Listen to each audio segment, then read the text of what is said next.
Was there just the emergency? I came over to my friend's house and she's not answering the door, and I went around to the back and I just see someone laying there. Late into the evening, officers still waiting a search warrant to get into this house. It was around noon when two women were found dead inside, their bodies showing obvious signs of trauma.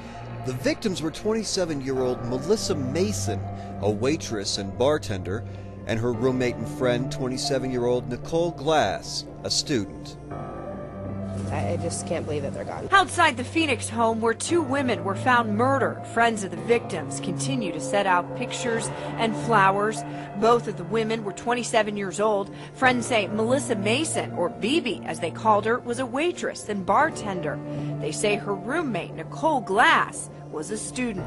The murders happened at the end of East Cambridge Avenue, in this quiet little cul-de-sac. A friend who had been attempting to contact them for nearly a day stopped by this house for a visit. I came over to my friend's house and she's not answering the door, and I went around to the back and Through the rear windows, she discovered the two women laying on the floor. She called the police immediately.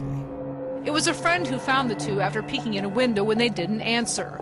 The door is locked. When police arrived, they had to force their way in, and they say there were no obvious signs of a break-in. Then a bombshell that turned this nightmare into an even greater tragedy.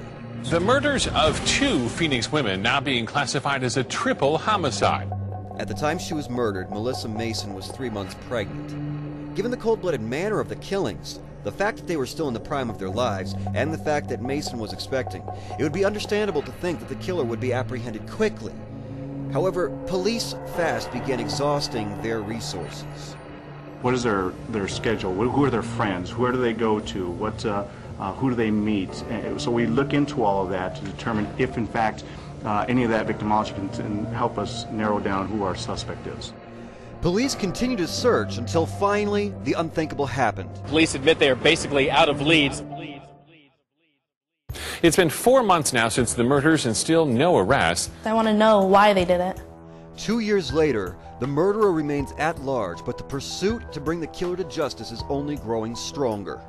We're talking about Nicole Glass and Melissa Mason, both 27 years old, found strangled to death. We've talked about this case before, but this morning a renewed push for publicity. If we can come back out live here, you've seen these reward flyers before, right? Well, now on your commute to work, you can look up on many of these electronic billboards like this one here, and you can see that ad. That is the case now being publicized on 30 of these billboards all around the valley. You can help bring the killer to justice. Call 480-WITNESS. That's 480-948-6377. Toll free 1-800-343-TIPS. You can also leave a tip at silentwitness.org.